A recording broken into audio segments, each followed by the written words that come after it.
लिखें।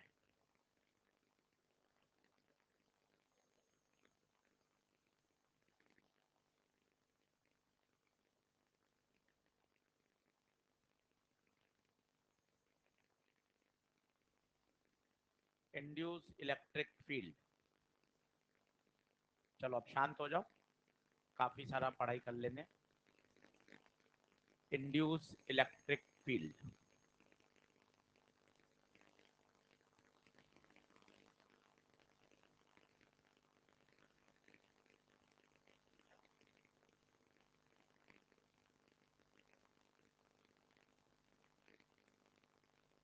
डायग्राम बना लीजिए।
डायग्राम बना ले।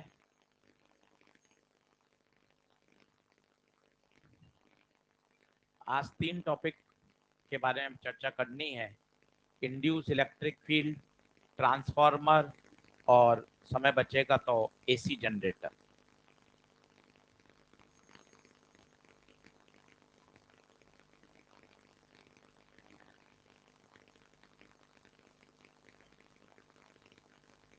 चलो अब धीरे धीरे सुनना शुरू करना और चीजें धीरे धीरे डेवलप करेंगे। मेरे पास एक रीजन है और वहां पर ये फील्ड दिखाई गई है। फील्ड बताइए, क्रॉस है। क्रॉस का मतलब कहाँ है? अंदर। मैग्नेटिक लाइंस कहाँ है? अंदर की तरफ। और ये मैग्नेटिक फील्ड समय के साथ क्या हो रहा है? बढ़ रहा है, इंक्रीज हो रहा है टाइम के साथ। ठीक है, सुनते जाइए आराम से, धीरे धीरे टॉपिक को बढ़ाएंगे। इसमें मैंने एक कॉइल रख दी। ये कॉइल है जिसकी रेडियस मैंने रख कर दी आर। ठीक है सर। अब जरा छोटे छोटे प्रश्नों का जवाब दीजिएगा। क्या इससे गुजरने वाला फ्लक्स बदलेगा क्या? क्यों बदलेगा? फ्लक्स होता है फाई बराबर बी ए।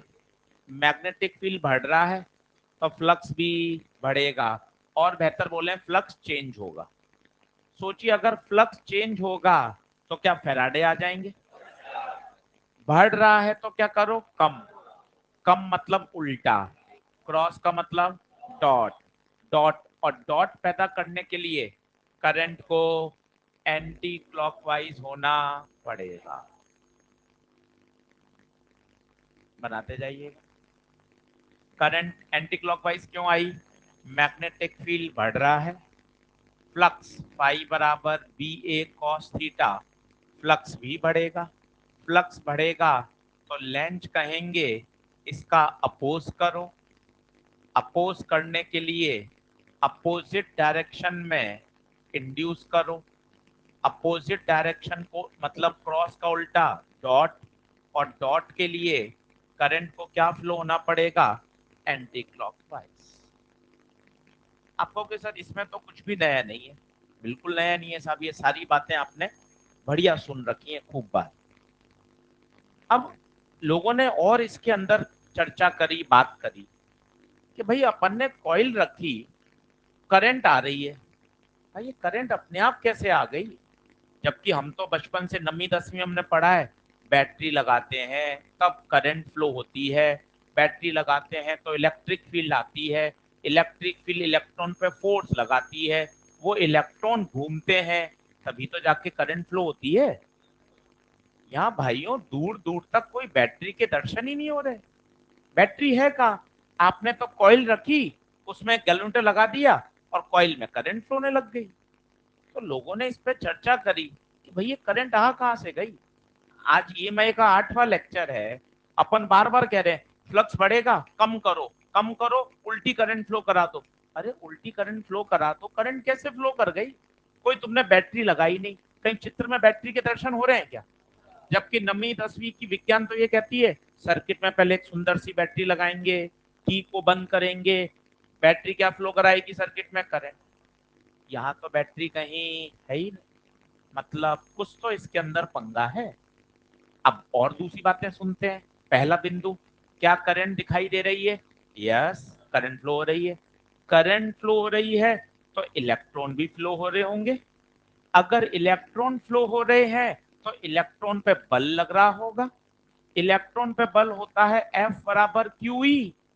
और अगर बल लग रहा है, इसका मतलब वहां पर क्या पैदा हुई होगी? Electric field. बच्चों उसी फील्ड को क्या कहा जाता है? Induce electric field. आइए फिर से फ्लो सुन लीजिए। करंट, यस, करंट है तो फ्लो ऑफ इलेक्ट्रॉन है, फ्लो ऑफ इलेक्ट्रॉन है तो इलेक्ट्रॉन पे कोई बल होगा, बल है तो F बराबर QE। मतलब उस जगह क्या पैदा हुई होगी? एक electric field. That electric field is called. Sir induce क्यों बोला, सिंपल इलेक्ट्रिक फील्ड ही बोल देते। ये कुछ कारणों से इलेक्ट्रोस्टैटिक वाली फील्ड से अलग है। वो इलेक्ट्रिक फील्ड क्या थी? Electric field produce by charge. दुनिया का हर चार्ज अपने चारों तरफ क्या पैदा करता है? Electric field. यहाँ पर कोई आपने चार्ज नहीं रखा है, कोई स्टैटिक चार्ज नहीं है जो अपने चारों तरफ सराउंडिंग में क्या पैदा कर रहा है? Electric field. इस इलेक्ट्रिक फील्ड के पैदा होने का कारण बताइए। आंसर है चेंज इन मैग्नेटिक फील्ड। तो पहला कॉन्सेप्ट यही आ गया। भैया इलेक्ट्रिक फील्ड इंड्यूस कब होती है?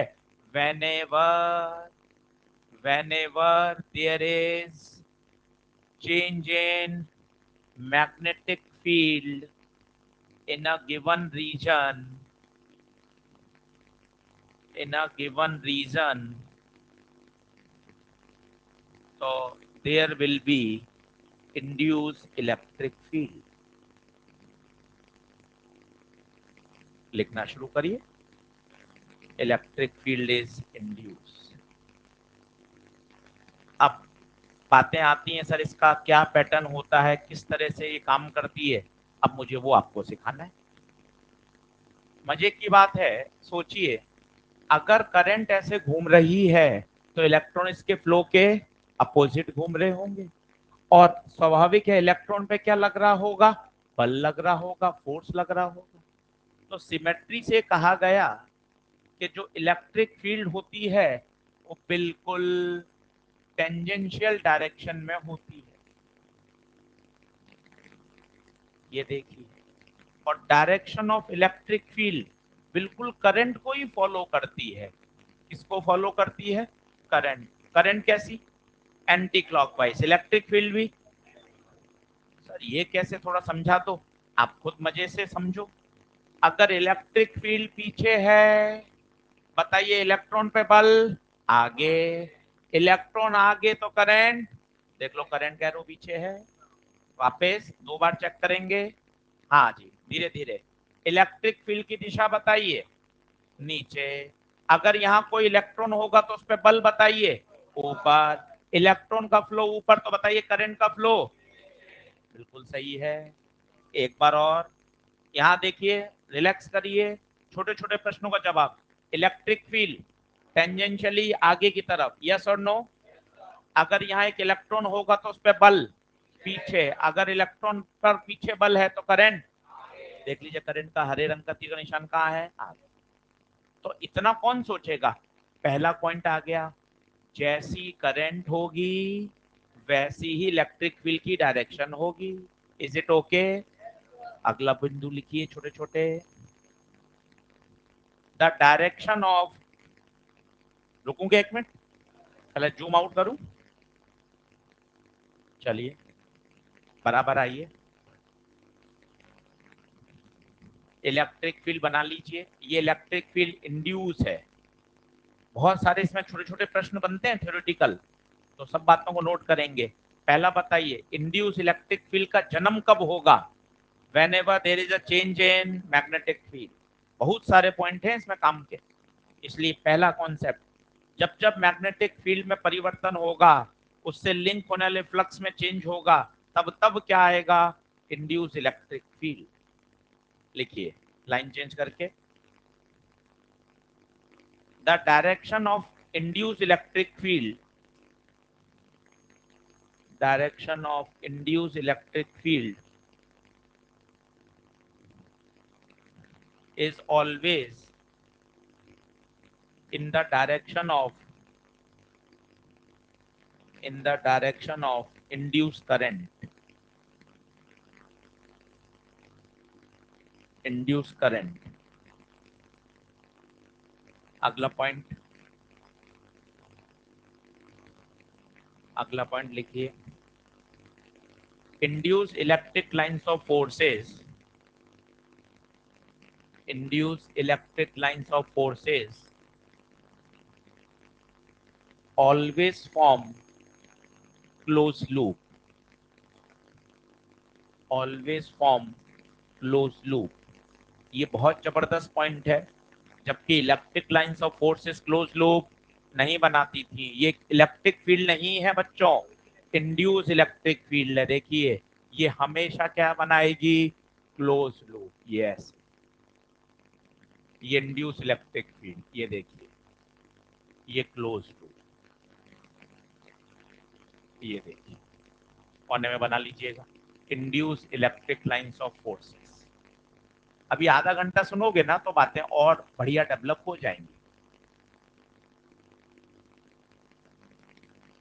Induce electric lines of forces, ये पूछा जा चुका है आईआईटी में।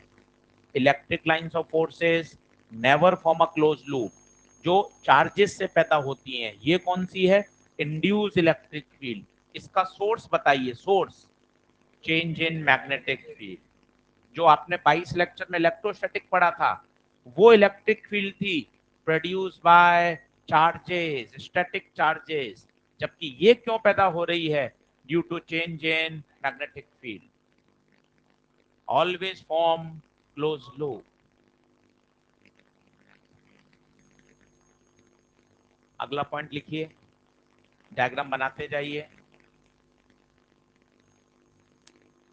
अगला पॉइंट लिखिए, F बराबर QE, F बराबर QE is still valid, is still valid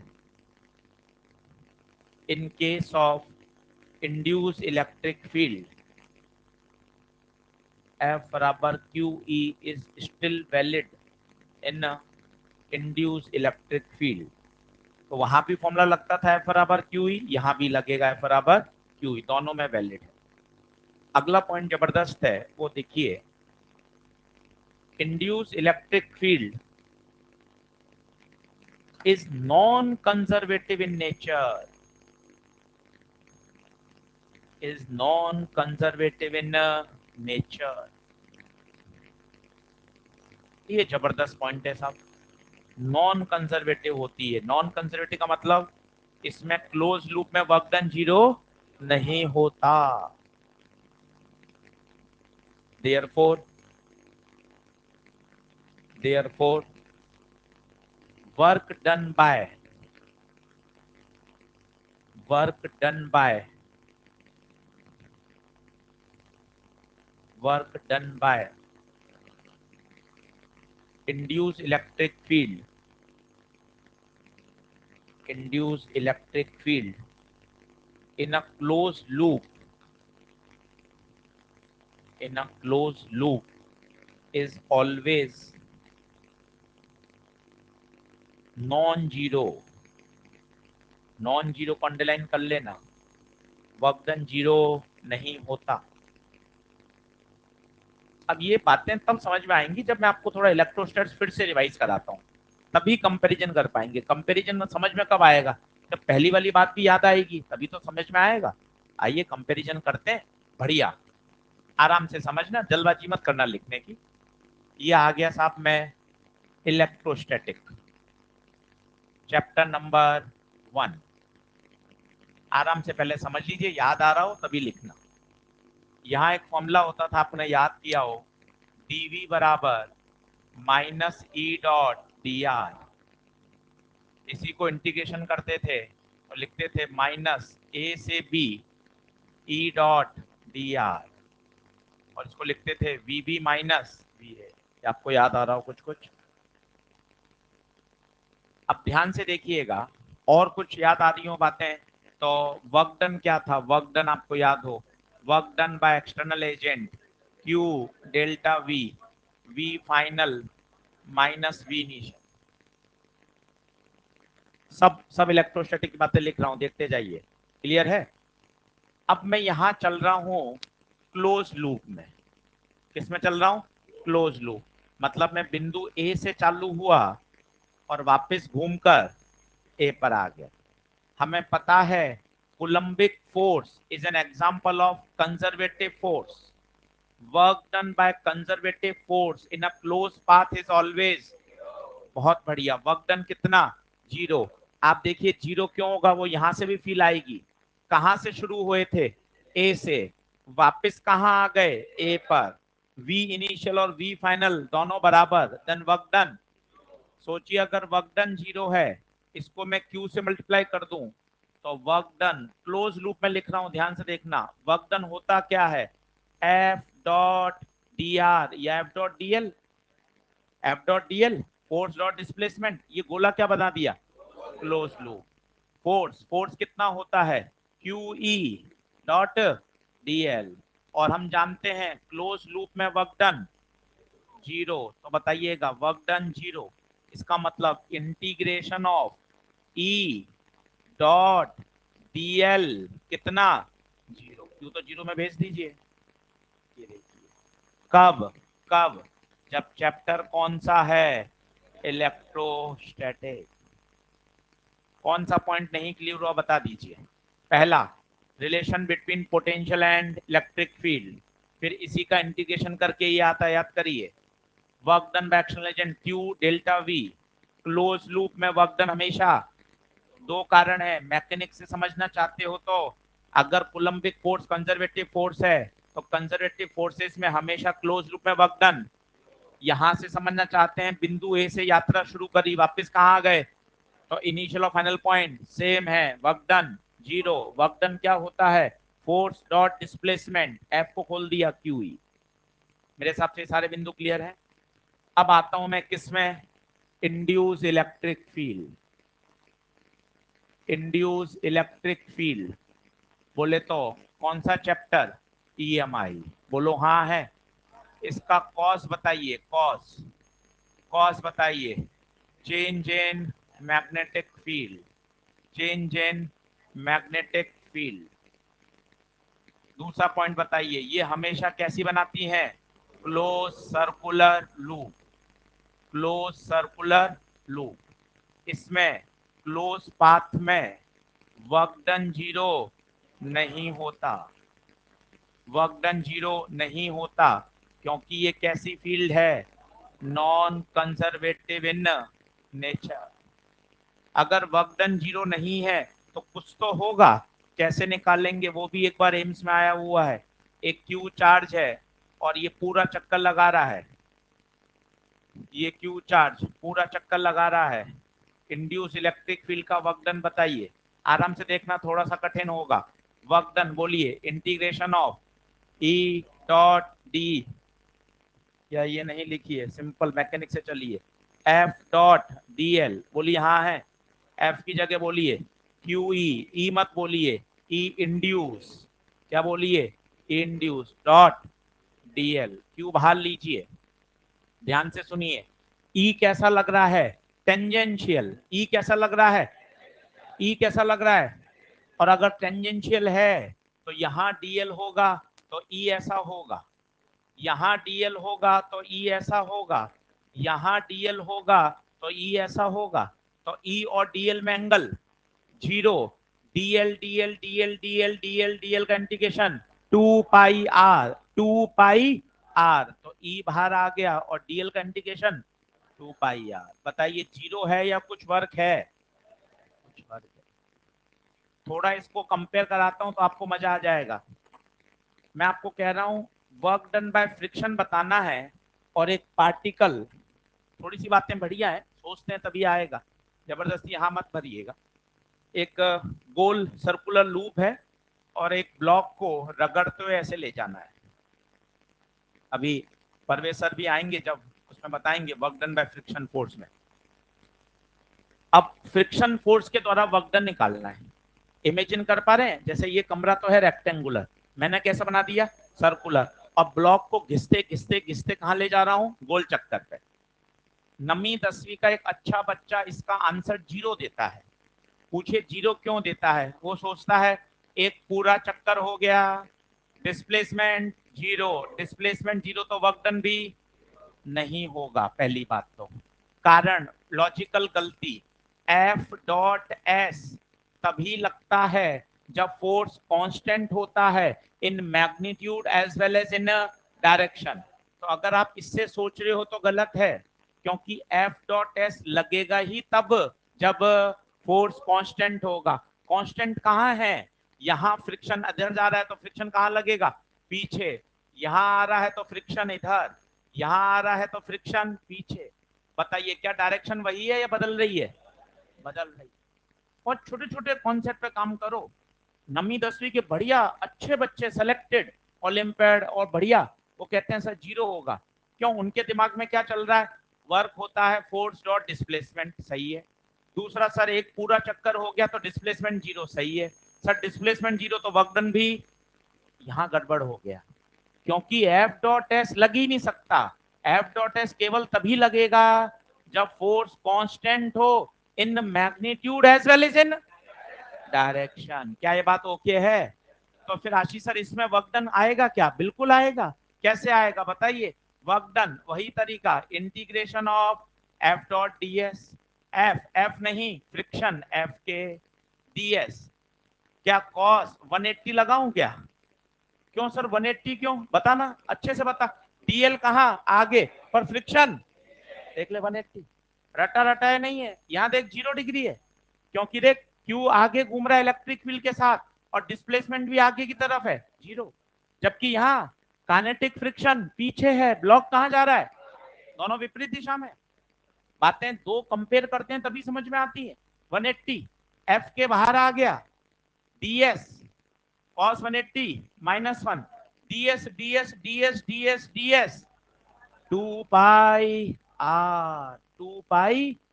This is the work done by friction in a closed loop.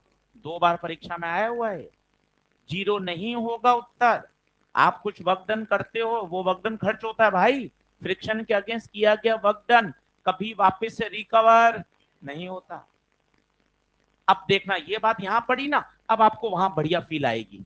अच्छा हाँ यार, क्यू बाहर आ गया, E dot D L D L D L D L D L D L D L D L D L 2 pi are. तो close loop में work done 0 या non 0, अगर वर्क डन नॉन 0 है तो conservative या non conservative, non conservative, जबकि ये कैसी है, कंजर्वेटिव। अब छापिए, ऊपर हेडिंग बिल्कुल सही डालना, यहां से बच्चों असर्शन रीजन के बढ़िया प्रश्न बन सकते हैं। सारे पॉइंट को फिर बताऊंगा।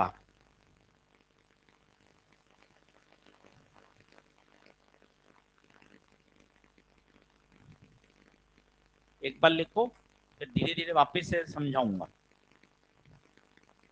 वो एक बहुत मिसकॉन्सेप्शन दिमाग में है यार, एक पूरा चक्कर लगा लिया तो डिस्प्लेसमेंट तो 0 है तो वर्क डन तो 0 है भाई, बहुत दिमाग में बच्चों के बैठा रहता है। भाइयों एफ डॉट एस केवल तभी लगता है जब फोर्स कैसा होता है, कांस्टेंट।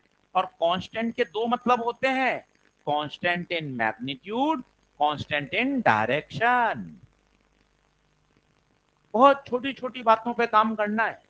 जितना बेसिक फंडामेंटल पढ़ोगे ना, उतना चैप्टर में ऐसी बढ़िया ग्रिप आएगी। हवाबाजी मत करो।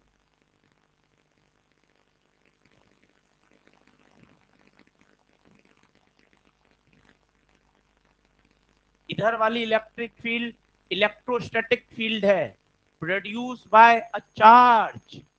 इसका सोर्स कौन है, यहाँ मैंने कंपैरिजन नहीं लिखा, इसका सोर्स कौन है, इसका सोर्स, इसका सोर्स है स्टैटिक चार्ज।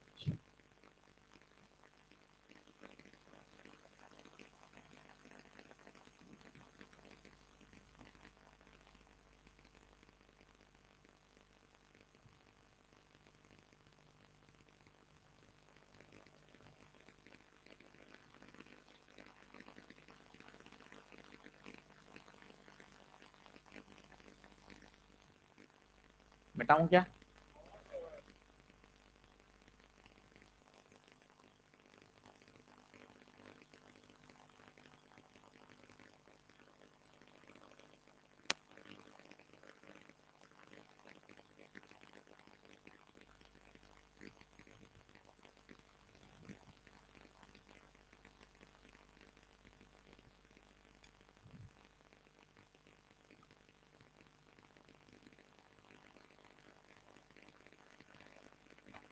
ये गोला समझ में आ रहा है, गोला क्लोज लूप में कर रहे हैं, इसमें क्लोज लूप में बगडन सदैव जीरो। अभी आएंगे सर कंजर्वेटिव नॉन कंजर्वेटिव पर, बताएंगे। कंजर्वेटिव में क्लोज लूप में बगडन हमेशा जीरो, जबकि नॉन कंजर्वेटिव में क्लोज लूप में बगडन जीरो नहीं होता। काइनेटिक फ्रिक्शन कंजर्वेटिव है या नॉन कंजर्वेटिव है? नॉन कंजर्वेटिव है फ्रिक्शन फोर्स, इसलिए फ्रिक्शन फोर्स के द्वारा वर्क डन जीरो नहीं होगा। क्लोज लूप में नहीं तो कितना आना चाहिए आंसर? जीरो, पर जीरो क्यों नहीं है? फ्रिक्शन नॉन कंजर्वेटिव फोर्स है। और एफ डॉट एस तो लगेगा ही, वेरिएबल फोर्स है। मैग्नीट्यूड में तो कांस्टेंट है, डायरेक्शन वेरी कर गई तो उसको कांस्टेंट फोर्स बोल नहीं सकते।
ले जल्दी आओ।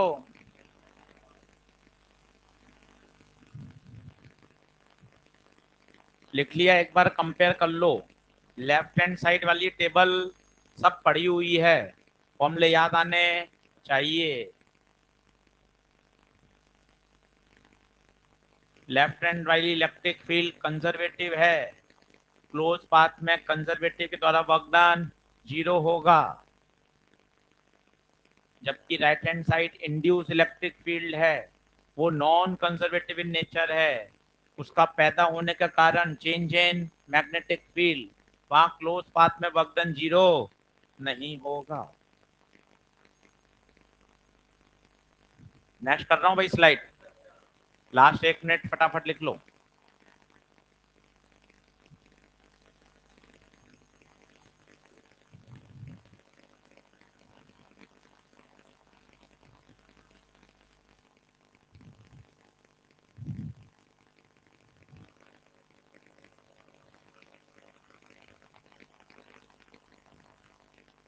चलो देखो, अब ई इंड्यूस डॉट डीएल, बताइए क्या देगा ये? क्या ये ईएमएफ देगा क्या? खुद चेक करो। E dot D R, E dot D R, ये देख लो, ई डॉट डी आर क्या देता है, ईएमएफ। फैराडे लॉ बताइए, फैराडे लॉ याद हो, पहला पहला Faraday law minus D phi by D T. ये देखिए रिलेशन आ गया। अब आपको खुद को फील आएगी। अब पूरा सेंटेंस बोलना, जब जब फ्लक्स में चेंज होगा तब तब इंड्यूस ईएमएफ आएगा, इंड्यूस ईएमएफ आएगा और रिंग में क्या पैदा होगी, induce electric field. Minus sign केवल डायरेक्शन बताता है जो लेंज लॉ से आता है। अगर मुझे माइनस नहीं चाहिए डायरेक्शन तो सीधा फॉर्मूला लिख सकते हैं, E induce dot D L बराबर D phi by D T. Sir वापस बता दीजिए कहां से आया, ये तो है फैराडे लॉ। और ई डॉट डी एल, ये देखिए ई dot D L potential difference नहीं बोलते। कारण क्या है, पोटेंशियल शब्द केवल और केवल कंजर्वेटिव में डिफाइंड होता है। आप बोल दो पोटेंशियल काम चल जाएगा, पर बढ़िया नहीं है। The word potential and potential energy is used only for conservative field. आपने कहीं भी पोटेंशियल एनर्जी पढ़ाओ तो सबसे पहले यही परिभाषा लिखाई जाती है। पोटेंशियल एनर्जी का जन्म ही किसमें होता है, कंजर्वेटिव। सिंस ये नॉन कंजर्वेटिव है तो यहाँ पोटेंशियल शब्द अच्छी किताबें नहीं लिखती। क्या लिखती हैं, इंड्यूस ईएमएफ। क्या लिखती हैं, इंड्यूस ईएमएफ। काम वही है, यूनिट वोल्ट ही होगी, करंट फ्लो भी होगी, वोल्टेज भी आएगा, सब कुछ वही है। पर वर्ड पोटेंशियल नहीं यूज किया जाता, क्योंकि पोटेंशियल और पोटेंशियल एनर्जी केवल और केवल किस में डिफाइन की जाती है, कंजर्वेटिव फोर्स फील्ड। जबकि ये है कैसी, नॉन कंजर्वेटिव। लिख लीजिएगा।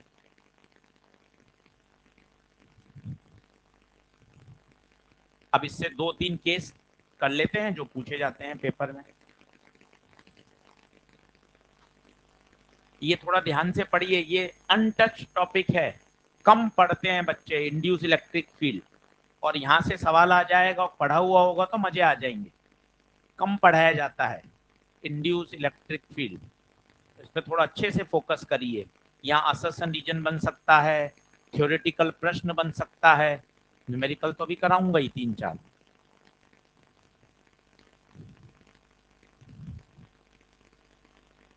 अब जैसे एक सिलेंड्रिकल रीजन है,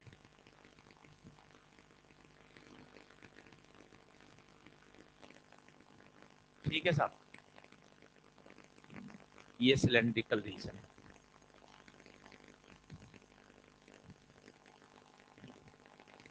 रेडियस है आर। आपको कहा जाए एक्स दूरी पर इंड्यूस इलेक्ट्रिक फील्ड बताओ, एक्स दूरी पर क्या बताओ, induce electric field.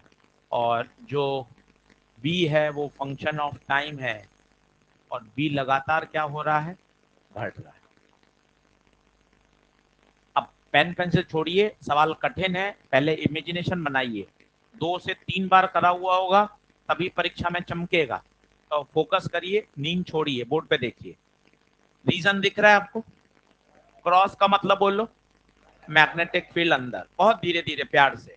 Magnetic field समय के साथ, चिल्लाइए, फील्ड बढ़ेगी, फ्लक्स बढ़ेगा, फ्लक्स बढ़ेगा, लेंज प्रकट होंगे, लेंज क्या कहेंगे, उल्टा पैदा करो, क्रॉस का उल्टा, बहुत बढ़िया, डॉट का मतलब एंटी क्लॉकवाइज। क्या ये करंट आ गई, जो करंट की दिशा होगी वही इंड्यूस इलेक्ट्रिक फील्ड, ये इंड्यूस इलेक्ट्रिक फील्ड भी आ गई। छोटे छोटे कॉन्सेप्ट बनाओ, कोई रॉकेट साइंस नहीं, ये इंड्यूस आ गया। अब मुझे चाहिए इस पॉइंट पर इलेक्ट्रिक फील्ड की वैल्यू, ये मैंने फॉर्मूला लगा दिया, integration of E induce dot D L बराबर D phi by D t. परेशान नहीं होना, सब आएगा। E dot D l, dot हटेगा तो क्या आएगा, cos theta zero, d phi by D t phi, phi पहला पहला lecture phi B A cos theta. अब देखते जाना, ई इंड्यूस बाहर आएगा, d L D L D L D L D L D L D L D L 2 पाई x, 2 पाई x. Area बाहर आएगा, इसका एरिया बताइए, इतने रीजन का एरिया बताइए, पाई एक्स स्क्वायर। बी बाहर नहीं आ सकता, क्यों नहीं आ सकता बताइए? क्योंकि बी समय के साथ चेंज हो रहा है। 2-3 बार लिखते हैं डर हट जाता है। आराम से समझिए ना, कौन सा स्टेप नहीं आ रहा अपन तो उस पर लड़ाई लड़ो, उस पर लड़ाई लड़ो ना। ये पहला बेसिक फॉर्मूला, एक एक टर्म पहले बोल लो। ई इन कौन? ई इन कौन? Induce electric field. D phi by D T, change in magnetic flux. बोल हाँ है। डॉट हटाया, जीरो। जीरो क्यों आया? इलेक्ट्रिक लाइंस ऑफ फोर्स गोल गोल घूम रही है। डीएल वेक्टर भी गोल गोल घूम रहा है, थीटा जीरो। यहाँ फाई की जगह बी ए, एन टर्न्स होती तो एन बी ए। एरिया बाहर आ गया उस रीजन का जिस रीजन में अपन बात कर रहे हैं, पाई एक्स स्क्वायर। सर आशीष सर बी क्यों नहीं बाहर आया? क्योंकि बी समय के साथ चेंज हो रहा है। अब उल्टा सोचो, अगर बी कांस्टेंट तो dB by D T zero होते ही ई भी, ई आएगा ही नहीं और आना भी नहीं चाहिए, क्योंकि ई आएगा ही कब? जब चेंज इन फील्ड होगा। सब बातें जुड़ी हुई हैं, तसल्ली से आधा घंटा पढ़ते हैं तो सब समझ में आ जाता है। अब मुझे ई इंड्यूस चाहिए, बताइए ई इंड्यूस। एक्स से एक्स कैंसिल, 2 पाई को कहां भेज दो? तो बताओ ई इंड्यूस कितना आएगा बताओ? पाई से पाई भी cancel, X by 2 D B by dt। Note करिए, आया हुआ है नीट में। जब पॉइंट अंदर हो, अब पॉइंट को कहां ले जाएंगे? बाहर। याद भी कर सकते हैं, फॉर्मूला स्टैंडर्ड है, उसमें कुछ बदल नहीं सकता, वो याद भी कर सकते हैं। पर 2 स्टेप समझ लेंगे और भी मजा है। बाकी तो ये स्टैंडर्ड फॉर्मूला है। If the point is inside तो E induce x by two d by D t, standard है, पर समझा जा सकता है।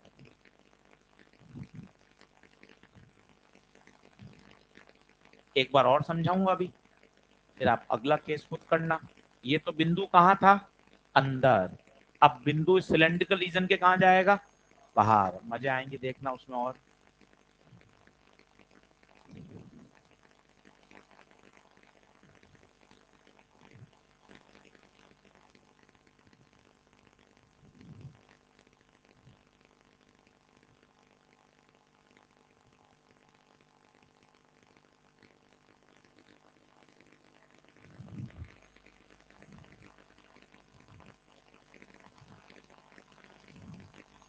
ये पूरा ई एम आई ए सी एम डब्ल्यू 22 से 23 लेक्चर का काम है। 8 आज हो चुके, 2 हफ्ते और चाहिए।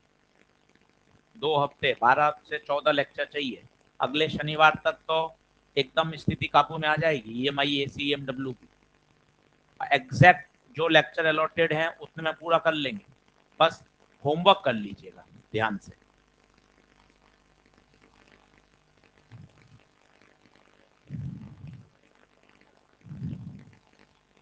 हाँ अगली बार साथ चलना आप सब मेरे।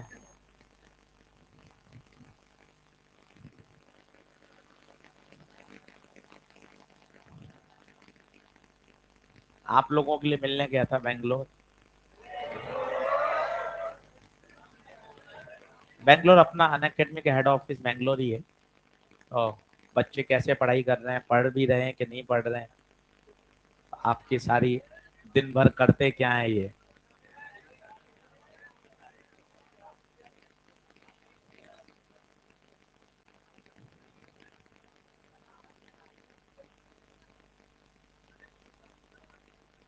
हाँ आपको बुलाया है, अगली बार सभी बच्चों को अपन यहाँ से ले चलेंगे।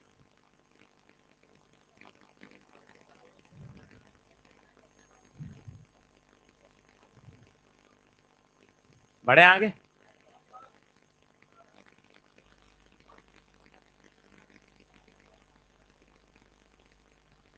ऐसे नहीं घबराएगा कोई नहीं, बोल तो दिया चलेंगे साथ में, फिर घबराने का क्या मतलब है? चलो ऐसे जितनी पकड़ेंगे हाँ समझेंगे बात को। Induce x by two D B by D T. D B by D T क्या है? चेंज इन मैग्नेटिक फील्ड, देख लीजिए मैग्नेटिक फील्ड समय के साथ चेंज हो रही है, बढ़ भी सकती है कम भी हो सकती है, बढ़ना घटना इंपॉर्टेंट नहीं है, इंपॉर्टेंट है चेंज, फैराडे लॉ चेंज। ठीक है, ये बिंदु कहां था, अंदर, अब इसी बिंदु को कहां ले जाता हूं, बाहर। अब डायग्राम बनाना और एक बार कुछ गलती करने की कोशिश करना, क्या गलती हो सकती है। ये सिलेंड्रिकल रीजन, ये सिलेंड्रिकल रीजन, अब सवाल क्या बहुत तरह के आते हैं। एक पढ़ा रहा था सुबह, बच्चे ने एक ही बात ये पूछ ली, सर ये सिलेंड्रिकल रीजन बार बार शब्द आप बोल रहे हो, ये कहां से लेकर आएंगे सिलेंड्रिकल रीजन। आप देखना, आपको बताता हूं कि सिलेंड्रिकल रीजन की क्या फील आती है। देखिए विज्ञान है, जब तक क्यों नहीं समझ में आता तो बात नहीं बनती। अब आप देखना, ये सोलेनॉइड, ये करंट, बताइए फील्ड ऐसी। अब आप खुद देख लेना, यहां से देखिए, यहां से ये सोलेनॉइड का ये हिस्सा, बोलिए कैसा दिख रहा है, सिलेंडर, फील्ड लाइंस कहां जा रही हैं, अंदर, ये देखिए, वही तो चित्र है, देखने का तरीका है। सर इसको कैसे आप वेरी करा दोगे, आप तो लिख देते हो वेरी कर रहा है, कैसे वेरी, सीधा आई को वेरी कर दो, आई वेरी करेगी, इसकी मैग्नेटिक फील्ड वेरी करेगी, म्यू नॉट एन आई। तो सीखा जा सकता है। मन में प्रश्न आ गया बच्चे के कि सर आप ये सिलेंड्रिकल रीजन लिख रहे हो, तो सिलेंड्रिकल रीजन हमें कहां मिलेगा सर, ये देख सोलेनॉइड, सिलेंड्रिकल रीजन की फील्ड को कैसे वेरी कर सकते हैं, करंट को बदल दो। यहां से आप देखो, यहां से आपको देखोगे तो लाइंस कहां जा रही हैं, अंदर, अंदर क्रॉस। नहीं आई समझ बात। अब बिंदु है मेरा बाहर, डायग्राम बना ली, बिंदु है बाहर। अब यहाँ एक छोटे से कॉन्सेप्ट में दिक्कत आएगी, और वो मैंने आपको लेक्चर 1 में पढ़ा रखा है, शायद आपको याद आएगा तो ठीक है। आउटसाइड चाहिए इंड्यूस, एक पॉइंट मजेदार है बस, उसमें अगर आपने पकड़ ली बात तो आसान हो जाएगा मामला।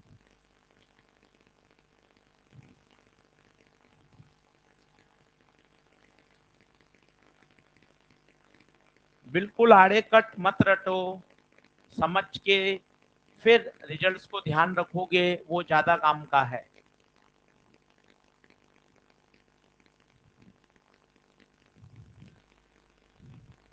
हाँ जी करें, कहाँ अंतर आएगा पता है, एरिया में।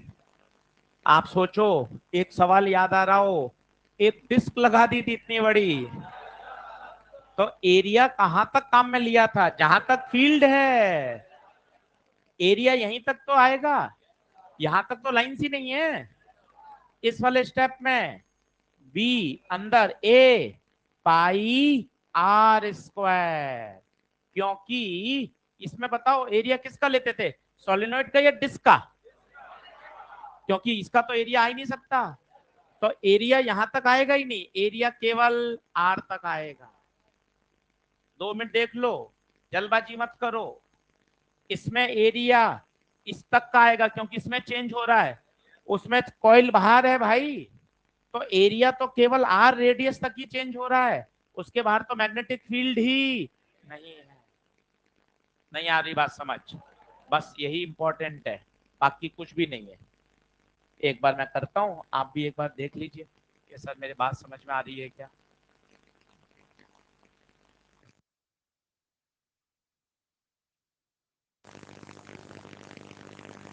हाँ लिखो, E induce dot D L बराबर D phi by D T, बोलना फाई की जगह बी इंटू ए, एरिया कहां तक, सोलेनोइड तक, आर रेडियस तक, सही है क्या देख लो, और यहां तो वही आएगा, ई इंड्यूस 2 पाई एक्स, एलिमेंट तो यहाँ डी एक्स वाला तो भारी,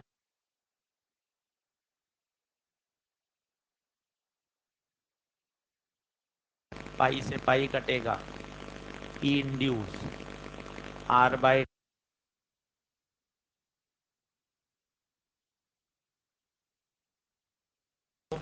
अच्छे से 2 मिनट और रुक जाता हूँ, कोई जल्दबाजी नहीं है।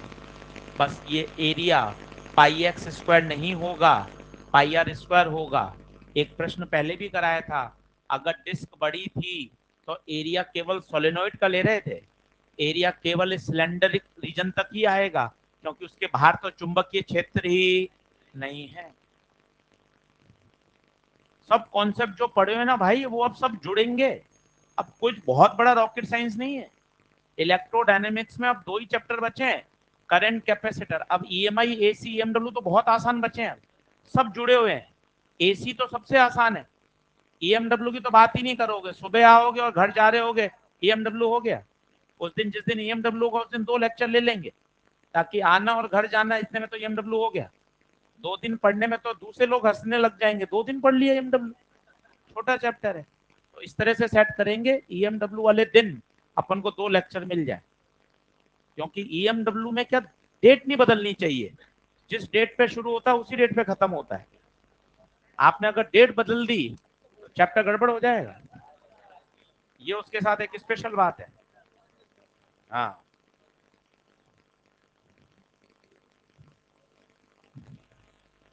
चलो बढ़े क्या आगे। ये पॉइंट कहाँ है, आउटसाइड या इनसाइड? आउटसाइड। अब इसका ग्राफ भी बना लेते हैं और फिर सारी बात को समराइज करेंगे। जल्दी से आ जाओ फटाफट।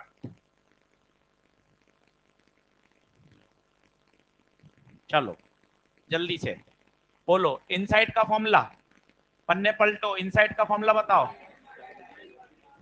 Induce electric field x/2 dv/dt।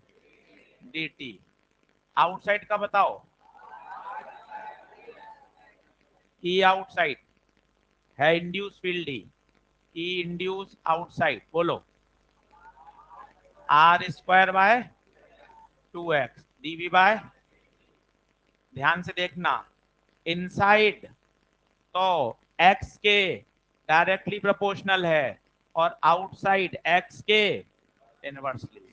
Graph पूछा जा चुका है।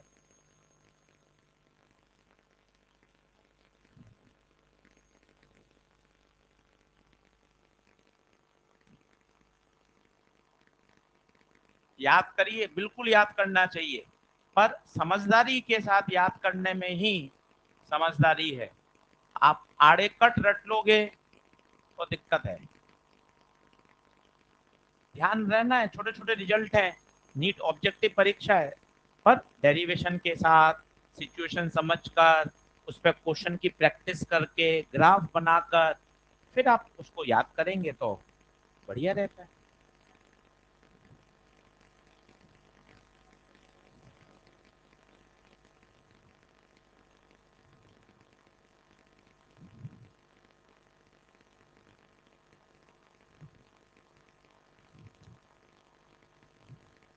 करंट कैरिंग वायर थोड़ी ना है ये, करंट कैरिंग वायर में तो क्या होगा, पोटेंशियल डिफरेंस लगाएंगे, वहां की बात आएगी।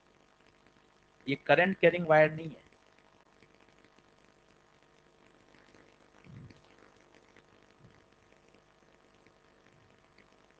बताऊं क्या, जल्दी आ जा।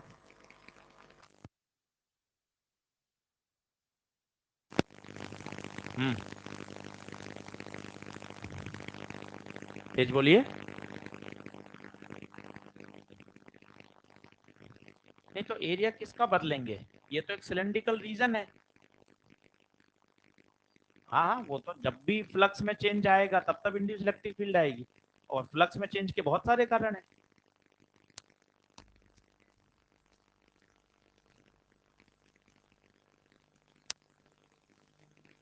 मैग्नेटिक फील्ड चेंज होने का मतलब है फ्लक्स में चेंज आ रहा है।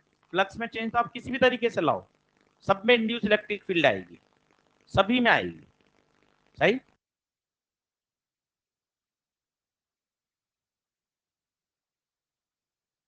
पॉइंट पढ़ लीजिएगा जल्दी से, फिर क्वेश्चन करने में मजा आएगा।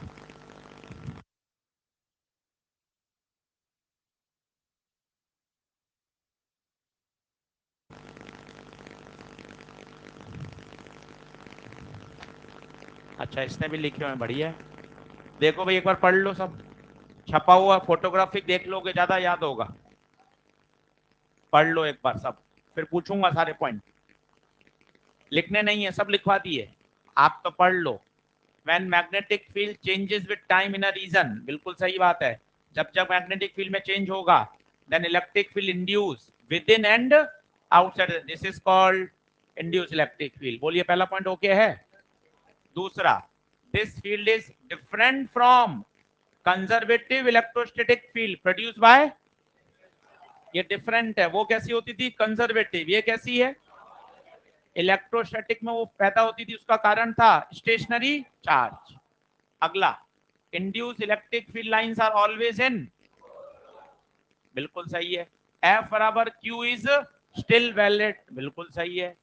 When a unit charge goes around the loop, the total work done on it by electric force is equal to EMF in the loop, बिल्कुल सही बात है, वो देख लीजिए।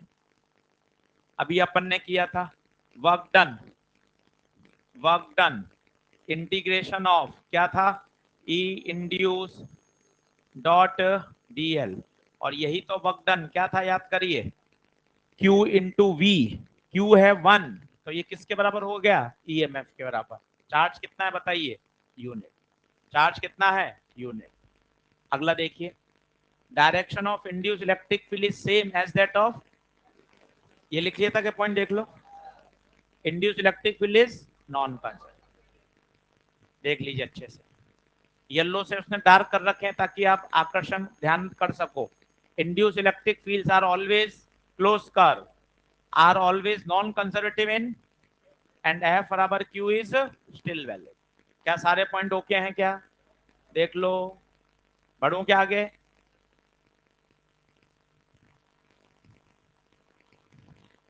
ये भी पढ़ लो, ये दोनों असर्शन रीजन में प्रश्न आए हुए हैं, अच्छे से पढ़ लो।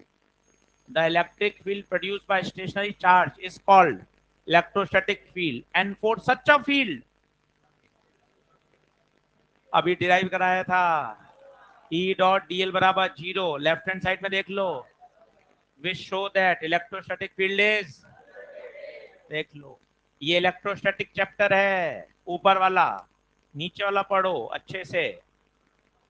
इन केस ऑफ EMI, ऊपर लिखा था ये इलेक्ट्रो है और ये EMI है, induced electric field around a closed loop is not zero, that is induced electric field is, in this field work done is non zero।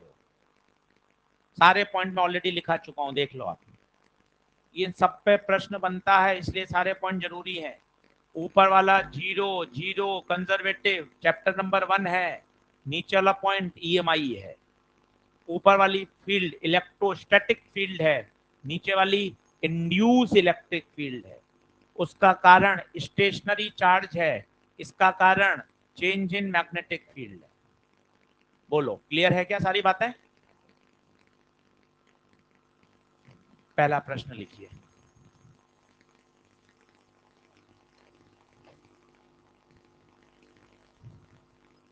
पहला प्रश्न लिखिए, अब क्वेश्चन करके देखो कि कितनी अंडरस्टैंडिंग डेवलप हुई।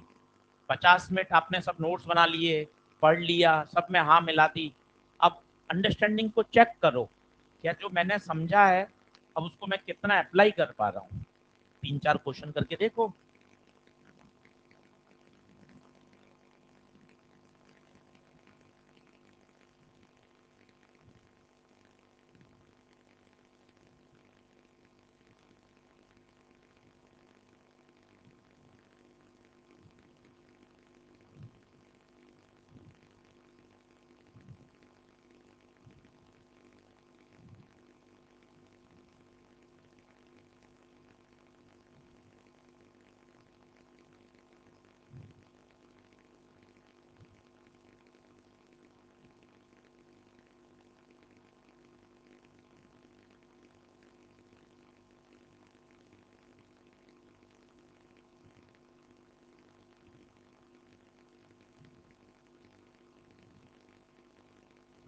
हाँ जी, बोले आंसर।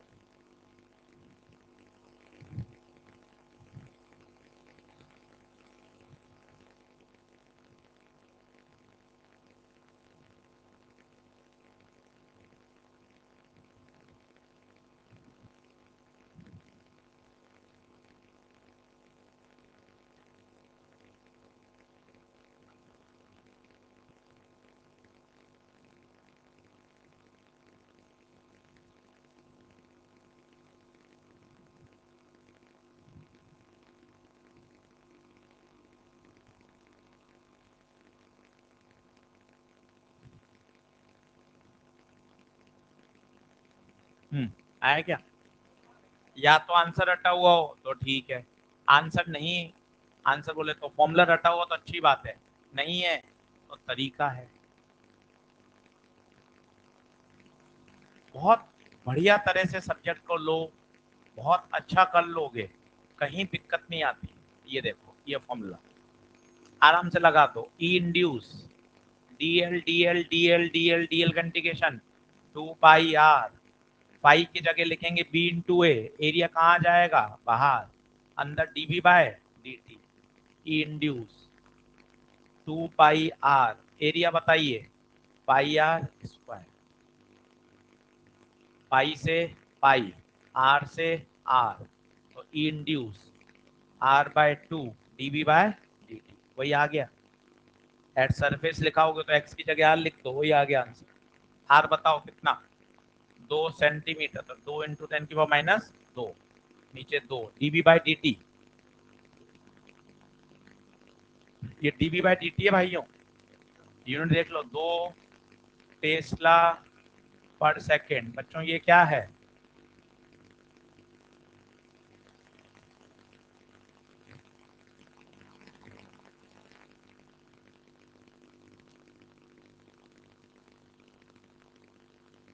पॉइंट 02 वोल्ट पर मीटर की यूनिट होती है, न्यूटन पर कूलम भी होती है। Option number 2।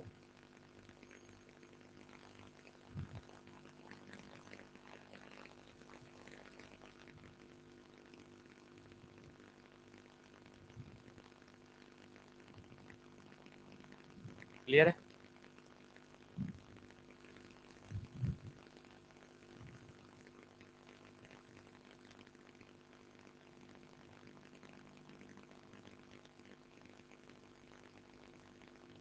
करो अगला।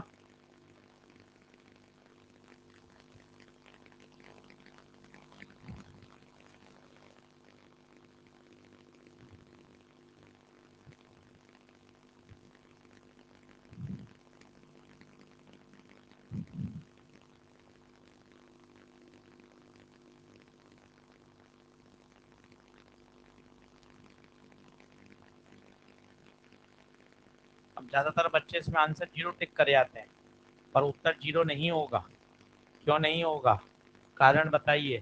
कारण लिखा हुआ है as a result of change in flux, ये बहुत इंपॉर्टेंट।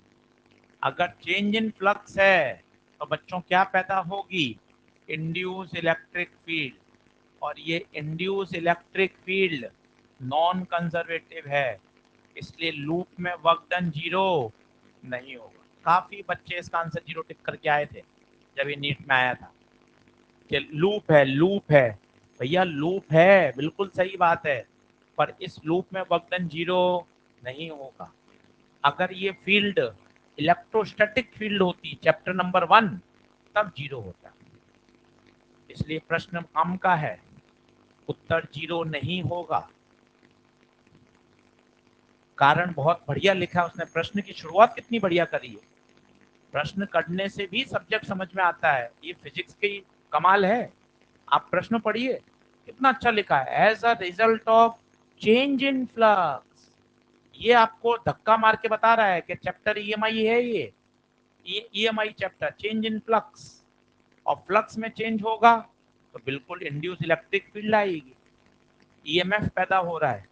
और आप देखो कितना बढ़िया लिखा है उसने, ईएमएफ, पोटेंशियल नहीं लिखा, क्योंकि मैंने अभी आपको समझाया था यहाँ पोटेंशियल लिखने से लोग बचते हैं, क्योंकि पोटेंशियल शब्द का इस्तेमाल कंजर्वेटिव में होता है, यहाँ पोटेंशियल शब्द नहीं लिखती किताबें।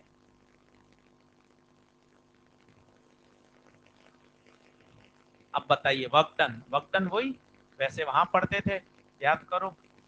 V बराबर क्या होता था, W/Q, तो वर्कडन कितना हो जाएगा, Q into V, Q into, same फॉर्मूले हैं, सेम फॉर्मूले हैं, क्लोज पाथ है पर वर्कडन 0 नहीं है।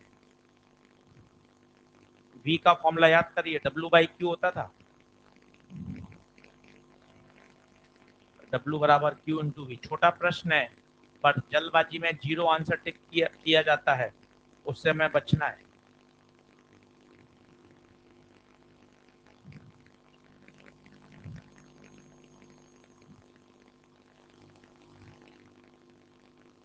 कराऊं अगला?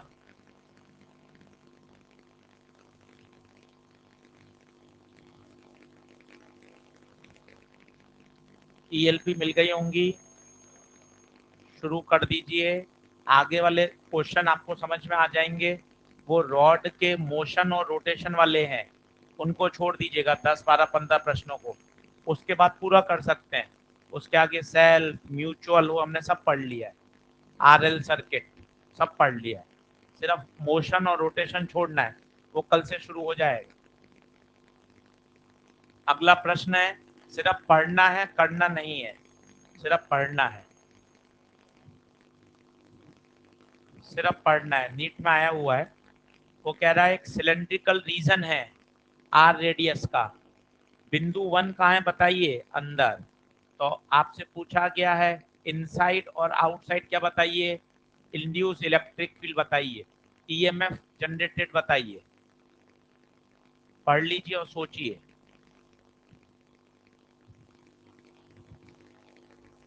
लिखिएगा मत, अभी अपने डिराइव कर लिया है, बस प्रश्न पढ़िए 2 3 बार। ये लैंग्वेज बड़ी काम की है।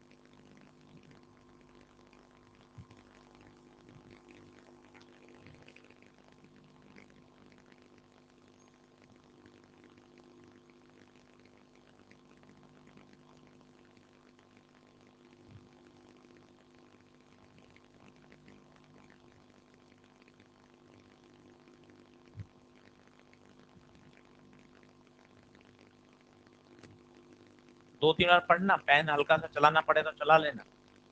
अच्छे से देखना क्या पूछा है, ईएमएफ पूछा है। आपने जो डिराइव किया था वो इंड्यूस फील्ड तक निकाल लिया था। दोनों बातों में अंतर है।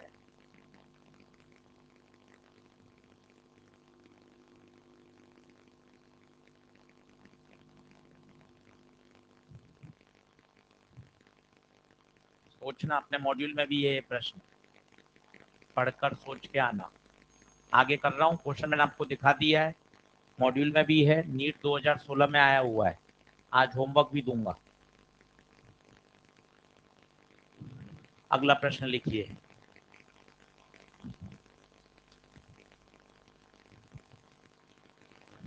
आप रोज लेंज लॉ के 2 सवाल कैसे प्रैक्टिस कराते?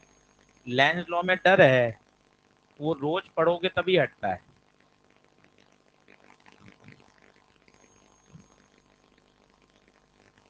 अगला प्रश्न, लेंज लॉ प्रैक्टिस।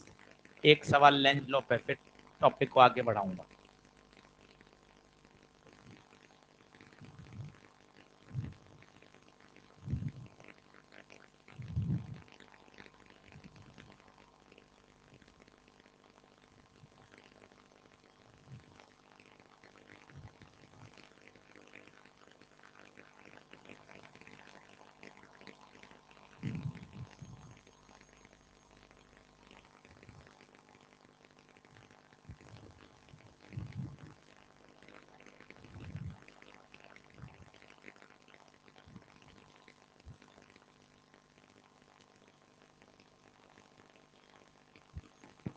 ध्यान से देखें, जो पहले प्रश्न कराए थे वो इलेक्ट्रॉन बीम थी, प्रोटॉन बीम थी। यहाँ बीम नहीं है, एक प्रोटॉन है। बीम में तो क्या होता है, लगातार कंटिन्यू फ्लो होता है, तो उसको हम एक करंट कैरिंग वायर मान सकते हैं। इसको आपको क्या माननी पड़ेगी, स्मॉल करंट। अब आप देखना क्या होगा, प्रोटॉन का आना मतलब स्मॉल करंट का आगे जाना या पीछे, आगे, और बढ़ रही है क्योंकि प्रोटॉन आया, उसके बाद प्रोटॉन चला गया। जैसे से प्रोटॉन पास आता जा रहा है, तो पास आते समय का बताइए क्या होगा, आराम से देखना। ठक ठक नियम, नीचे क्रॉस, ऊपर, किसके कारण, प्रोटॉन के फ्लो के कारण। प्रोटॉन पास आ रहा है, पहले करंट 0 थी, अब करंट आ गई तो करंट बढ़ी। करंट का बढ़ना मतलब उल्टा पैदा करो, डॉट का उल्टा क्रॉस। तो पहले क्या पैदा करेगा, क्रॉस। कहानी खत्म नहीं हुई, प्रोटॉन पास में आया, फिर प्रोटॉन दूर चला गया, दूर चला गया।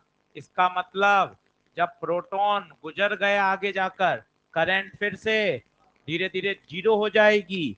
अब करंट का कम होना, डॉट में ही कम होना, तो सेम पैदा करेगा, बाद में क्या पैदा करेगा, डॉट। प्रश्न बढ़िया है। अगर यही प्रोटॉन बीम होती तो उत्तर आ जाता केवल क्रॉस, परंतु अब प्रोटॉन है, आएगा चला जाएगा। आंसर पहले क्लॉक और बाद में एंटी क्लॉक। आंसर एक बार मैं आपको और समझाऊंगा ताकि आप इसको लिख लें। यह है पहले प्रोटॉन का पास आना और बाद में है प्रोटॉन का दूर जाना। अच्छे से बच्चे पूरा एक्सप्लेनेशन लिख लो, तभी बात आएगा। अगर ये प्रोटॉन बीम होगा तो मामला गड़बड़ हो जाएगा। अच्छा, ये प्रोटॉन हो इलेक्ट्रॉन हो कुछ भी हो, डायरेक्शन बदलेगी बदलेगी। क्यों? पास आएगा तो करंट का बढ़ना होगा, दूर जाएगा तो करंट का कम होना होगा। एक बार और बोलता हूं धीरे धीरे। अगर ये प्रोटॉन बीम होती तो उसे मानते हैं हम continue flow, which is equivalent to a current carrying wire. परंतु यहाँ करंट कैरिंग वायर नहीं मान सकते, यहाँ का मानेंगे स्मॉल करंट। तो पहले क्या बोलोगे, करंट जीरो थी, फिर स्मॉल करंट आई मतलब करंट बढ़ी, फिर स्मॉल करंट चली गई मतलब करंट कम हुई। तो करंट का बढ़ना उस हिसाब से पैदा कर दो, फिर करंट का घटना उस हिसाब से पैदा कर दो। पक्का पक्का डायरेक्शन क्या होगी, रिवर्स। उत्तर बता दो क्या आएगा, first clock then anti clock. पहले बताइए, पहले डॉट, डॉट में क्या बढ़ना, तो पैदा क्या करेगा, क्रॉस। बाद में डॉट में ही घटना, तो घटना में क्या होता है, कम होने में सेम पैदा करता है, डॉट का डॉट। पूरा अच्छे से वेल एक्सप्लेनेशन लिखना ताकि फरवरी मार्च में कॉपी पढ़ो तो समझ में आ जाए। ये पहले का काम है, पहले ये बात का रहेगा डॉट ही, पर पहले डॉट बढ़ेगा और बाद में डॉट घटेगा। तो पहले क्रॉस और बाद में। इसी तरह का एआईपीएमटी में भी सवाल आया हुआ है, वहां उसने प्रोटॉन नहीं लिखा था, इलेक्ट्रॉन लिख दिया था। एआईपीएमटी में आया, मॉड्यूल में मिल जाएगा आपको सवाल। उसका आंसर भी यही है, जब इलेक्ट्रॉन पास आएगा और इलेक्ट्रॉन दूर चला जाएगा तो करंट अपने आप की दिशा को क्या कर लेगी, बदल लेगी। परीक्षा में आया हुआ सवाल है, हमने वहीं से बनाया है ये क्वेश्चन। वहां उसने क्लॉक एंटी क्लॉक नहीं पूछा था, वहां सिर्फ ये बोला था जब इलेक्ट्रॉन आएगा और इलेक्ट्रॉन चला जाएगा तो करंट अपनी दिशा को बदल देगा। यहाँ हमने बाकायदा डायरेक्शन ही पूछ ली कि पहले क्लॉक है या एंटी। इसी तरह का प्रश्न अपने एआईपीएमटी 2015 में आया हुआ है। बोलिए, ट्रांसफॉर्मर शुरू करेंगे अब? एक सवाल करा दिया, लेंस लो रोज देखते रहेंगे तो क्या डर खत्म हो जाएगा, रिवीजन भी नहीं करना पड़ेगा। चलो हेड डालो ट्रांसफॉर्मर।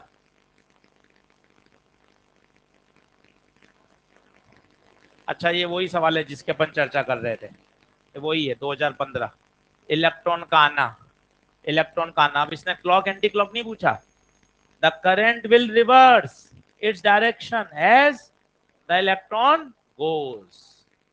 जैसे इलेक्ट्रॉन कॉइल से दूर निकल जाएगा, करंट की डायरेक्शन क्या हो जाएगी, बदल जाएगी। क्योंकि सोचो क्या होगा, पहले इलेक्ट्रॉन आएगा फिर इलेक्ट्रॉन जाएगा, जब आएगा तो करंट स्मॉल करंट का बढ़ना, और जब दूर चला जाएगा तो स्मॉल करंट का घटना। इसने क्लॉक एंटी क्लॉक ना पूछकर एक चौथा स्टेटमेंट कितना अच्छा दिया, देखो, the current will reverse the direction. पक्का आया हुआ सवाल है, उसी तरह का है। चलिए हेडिंग डालिए, ट्रांसफॉर्मर। इंपॉर्टेंट टॉपिक है, इस साल भी क्वेश्चन आया था, 5 मिनट में ही समझ में आ जाता है और आराम से आप इस पर क्वेश्चन कर सकते हो।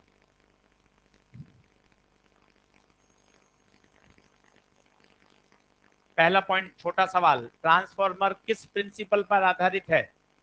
आंसर है म्यूचुअल इंडक्शन। लिखिए पहला पॉइंट, फटाफट लिख लीजिए, खूब सारे क्वेश्चन कर लीजिए। नीट 2023 में इस साल क्वेश्चन आया हुआ है इस पर। लिखिए पहला point, it is based on the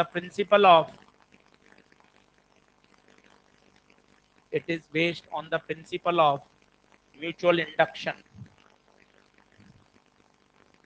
mutual induction. आइए 10वीं क्लास से आप इसका डायग्राम देख रहे हैं, एक बार और बना लेते हैं।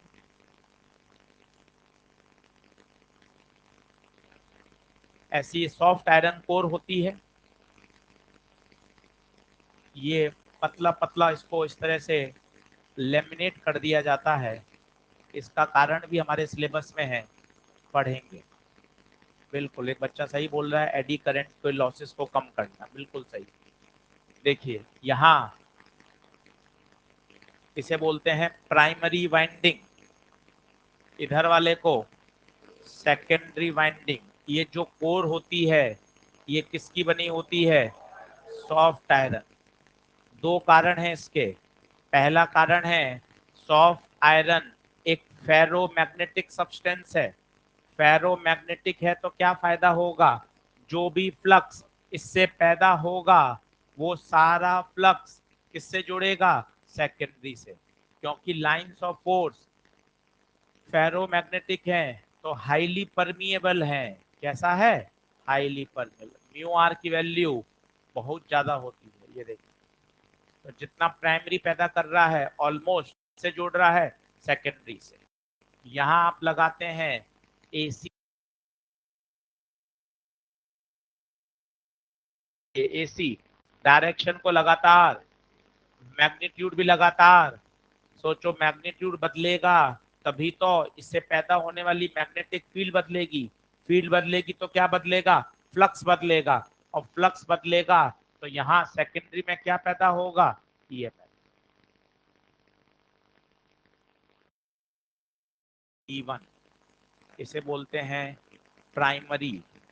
एक बार सवाल आ गया नीट में, भाई ने यहाँ बैटरी लगा दी, बच्चे सवाल सॉल्व कर रहे हैं, उत्तर 0 है। क्योंकि बैटरी लगाने से क्या होगा?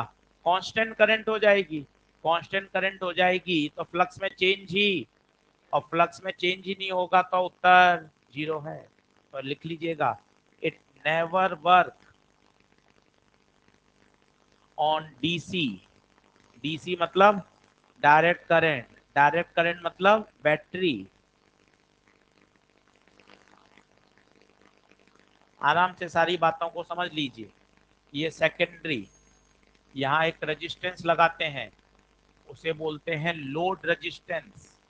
यहाँ आपको बल्ब चलाना है, कोई डिवाइस चलानी है, कोई उपकरण चलाना है, उसका रेजिस्टेंस आरएल। अपने आता है, घर में आता है 220 वोल्ट, और अपने मोबाइल को चाहिए 5 वोल्ट चार्जिंग के लिए, तो सीधा 220 वोल्ट लगा देंगे तो मोबाइल उड़ जाएगा। उस चार्जर के अंदर ट्रांसफार्मर होता है, कभी उस चार्जर खराब हो जाए तो खोल के देखिएगा, छोटा सा एक ट्रांसफार्मर होता है।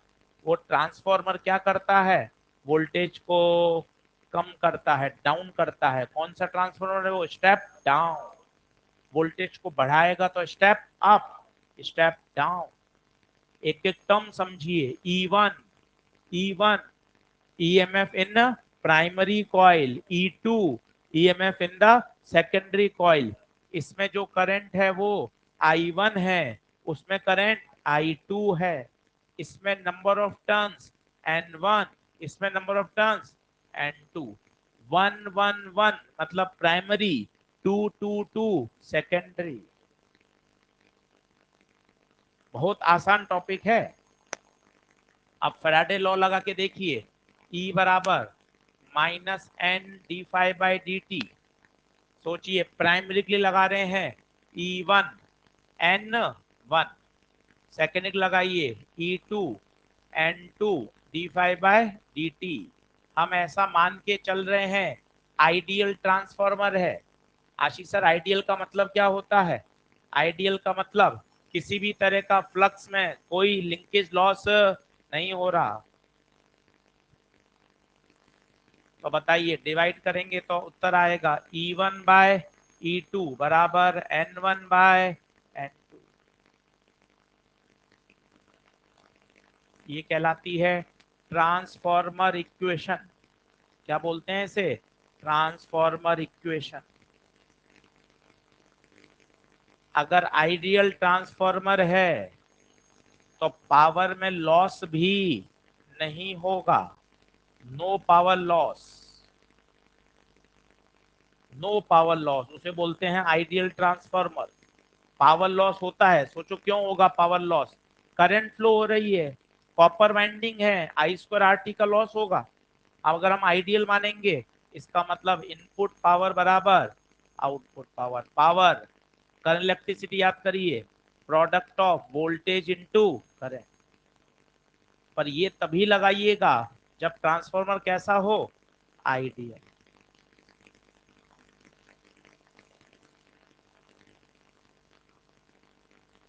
इस स्लाइड से सारे प्रश्न सॉल्व हो जाएंगे। बस आपको टर्म समझ में आनी चाहिए। E1 कौन, E2 कौन, I1 कौन, I2 कौन।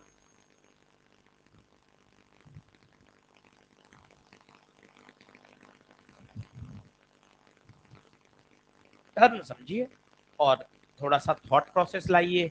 वो कहेगा लोड रेजिस्टेंस, तो आपको चित्र समझ में आना चाहिए। अच्छा, लोड मतलब आउटपुट की बात हो रही है। Current in the load resistance, अच्छा वो आउटपुट करंट की बात हो रही है। ऐसे पकड़ना पड़ता है सवाल। कोई चित्र बन के लिखा हो थोड़ी ना आएगा, ये E1 है, ये E2 है, ये N1 है, फिर तो कोई भी वैल्यू डाल देगा। लैंग्वेज पढ़नी पड़ेगी, चित्र को फील करना पड़ेगा। वो कहेगा था voltage across the load resistance. अच्छा, लोड, लोड मतलब सेकेंडरी, सेकेंडरी पर वोल्टेज E2। इसलिए सवाल काम के हैं। सूत्र तो आप देखो ना, ट्रांसफॉर्मर 8 मिनट में तो मैंने पढ़ा दिया, रिवाइज तो 2 मिनट में हो जाएगा। पर फॉर्मूला याद करने से काम थोड़ी ना होगा। प्रश्न की लैंग्वेज पढ़कर ये समझना कि कौन सा फॉर्मूला लगेगा, वही तो काम है। E1 I1 बराबर E2 I2 कब लगाएं? Ideal transfer. अच्छा, नॉन आइडियल हो तो क्या निकालेंगे? एफिशिएंसी। नेक्स्ट करूं क्या? N1 लिख लो, बोलो N1 number of turns in primary, लिख लो यहां, शर्म मत करो। I1 बोलो करंट इन प्राइमरी। E1 बोलो वोल्टेज अक्रॉस प्राइमरी।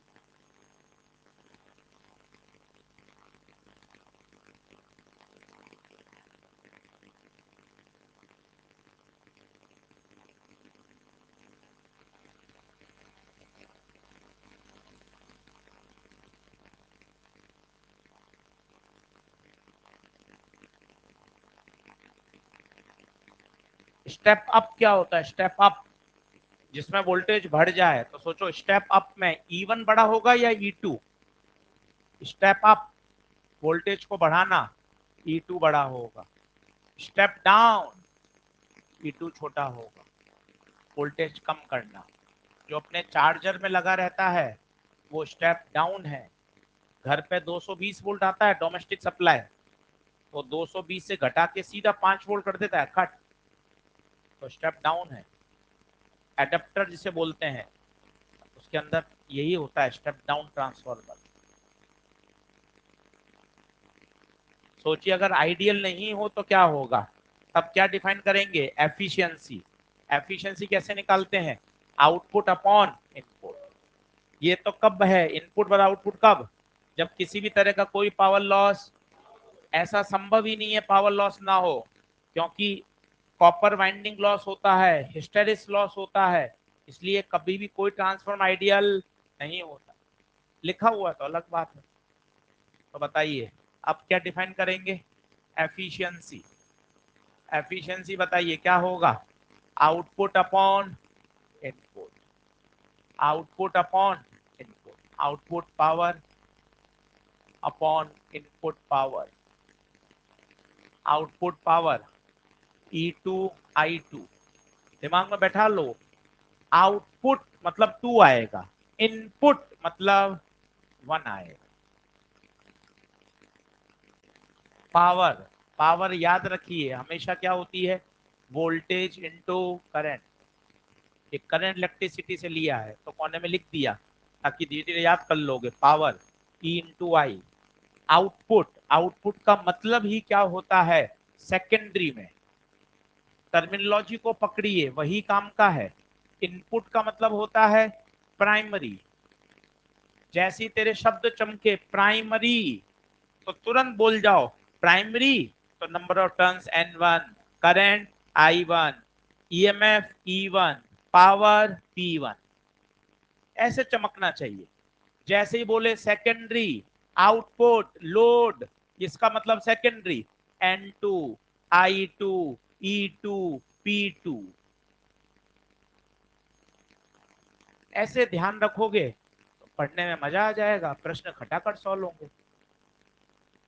कि सर प्राइमरी बोलो, प्राइमरी का दूसरा नाम है इनपुट। इनपुट कहां दिया जा रहा है प्राइमरी पर, आउटपुट कहां लिया जा रहा है सेकेंडरी पर, क्योंकि प्रश्न तो भाइयों इस लैंग्वेज में ही आएंगे। ये इनपुट है, ये आउटपुट है। आउटपुट बोल दे, कभी कभार आउटपुट नहीं बोलेगा, वो कहेगा मैंने वहां बल्ब को ग्लो कर दिया, वो कह देगा मैंने वहां लोड रेजिस्टेंस लगा दिया। आपको पकड़ में आना चाहिए ये सारी बातें आउटपुट की हो रही हैं।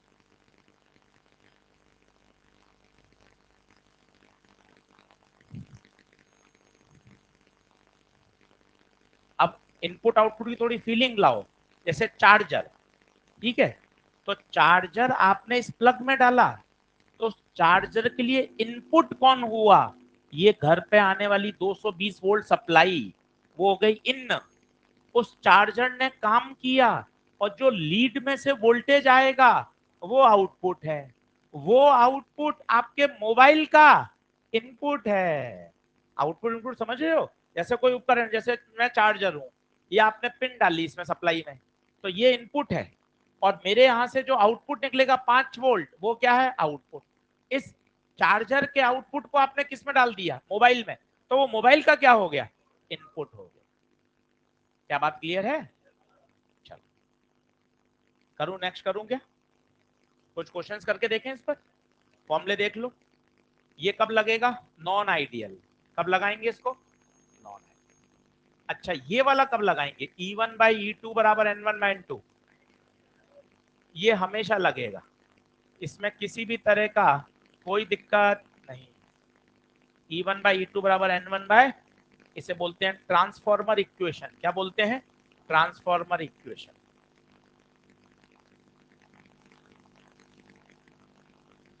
अब 3 प्रश्न करके देख लो, एकदम क्लैरिटी आ जाएगी, टॉपिक आसान लगेगा आपको, करे सर कहीं कोई दिक्कत ही नहीं।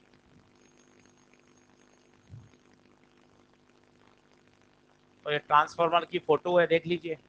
इसका भी कारण बताऊंगा कल, कि पूरा एकदम से सॉफ्ट आयरन ना लेकर क्या कर दिया, उसको लेमिनेट कर दिया, पतला पतला पतला पतला काट दिया इस तरह से, कल बताऊंगा। ये देखिए यहाँ कौन लपेटा है प्राइमरी, ये सेकेंडरी, एक ही सॉफ्ट आयरन है। ये जो फ्लक्स पैदा कर रहा है, ये फ्लक्स किससे लिंक हो रहा है सेकेंडरी से। कौन सा मटेरियल काम में लिया है सॉफ्ट आयरन, बिकॉज ये फेरोमैग्नेटिक है। फेरोमैग्नेटिक क्या होता है हाईली परमिएबल, हाईली परमिएबल, ताकि फ्लक्स लिंक हो किससे सेकेंडरी से ज्यादा से ज्यादा। ये अपने गली के बाहर जो दिखता है वो ऐसा दिखता है, ये ऐसा है। इसके ये अंदर का स्ट्रक्चर है ये देखिए, ये primary, IP current in primary, VP voltage in primary, NP number of turns in primary, ये सब सेकेंडरी।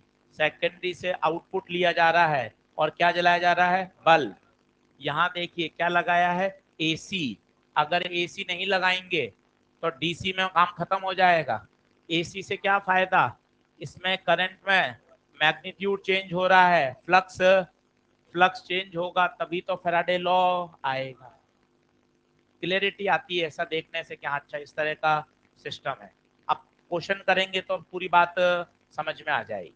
अब क्वेश्चन करते हैं, लिखिए पहला सवाल।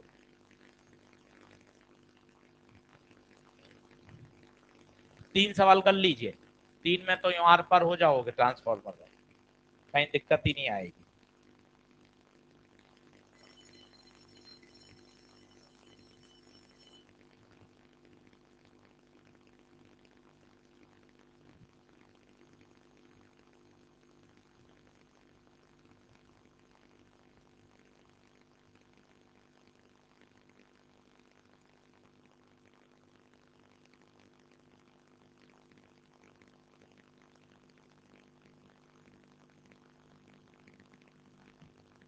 अब इसने कहीं नहीं लिखा, आपको लैंग्वेज पढ़नी है। Supplies a load of 2 ampere, मतलब ये आउटपुट करंट है I2। भाई यही तो पहचानना है, वो लिख के थोड़ा देगा तुझे E1 E2 N1 N2।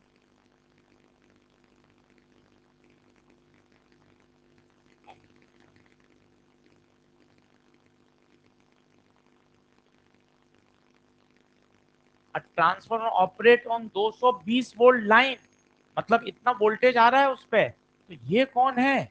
Input. पता है ये क्या होगा? E1। एंड सप्लाई, सप्लाई मतलब आउटपुट देना, ये कौन है? I2। वो इनपुट है, इस पे काम कर रहा है वो।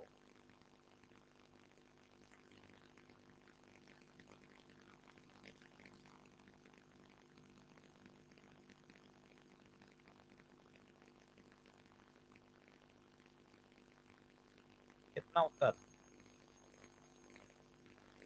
50।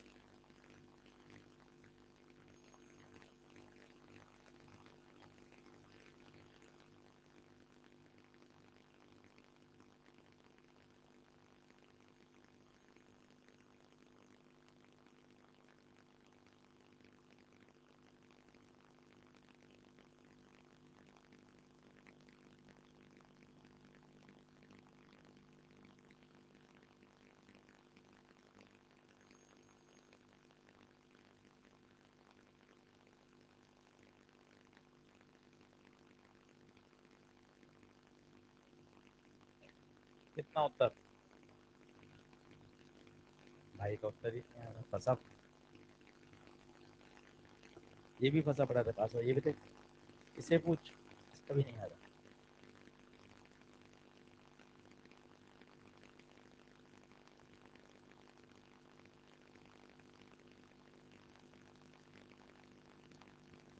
इतने ही आसान सवाल आते हैं, उसमें भी अटक जाते हैं हम। यार होगा क्या, क्या गिवन है?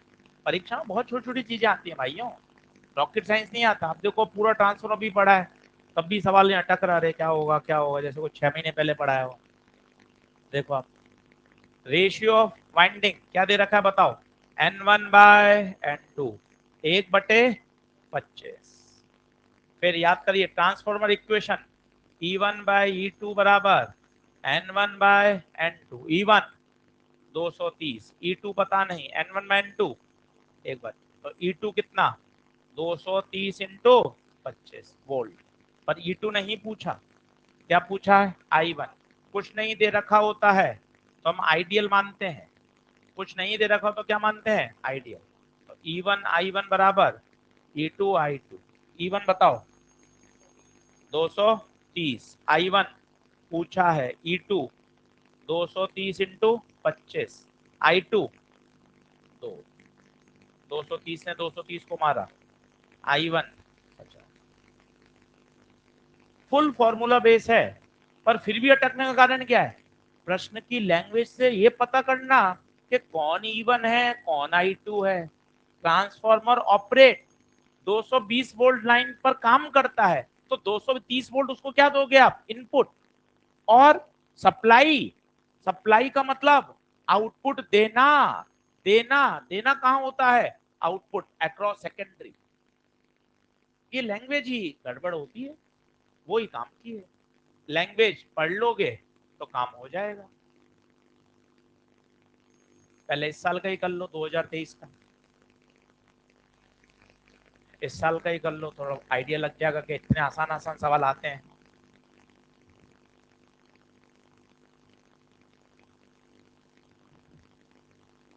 2023 का क्वेश्चन।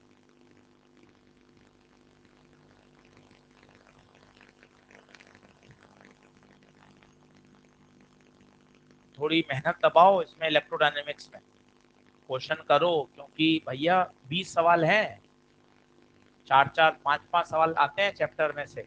इलेक्ट्रो के 3 प्रश्न आते हैं, मैग्नेट के आते हैं 4, EMI AC EMW के आते हैं 6 प्रश्न। तो उतनी मेहनत भी तो उसी अनुपात में ज्यादा करनी है।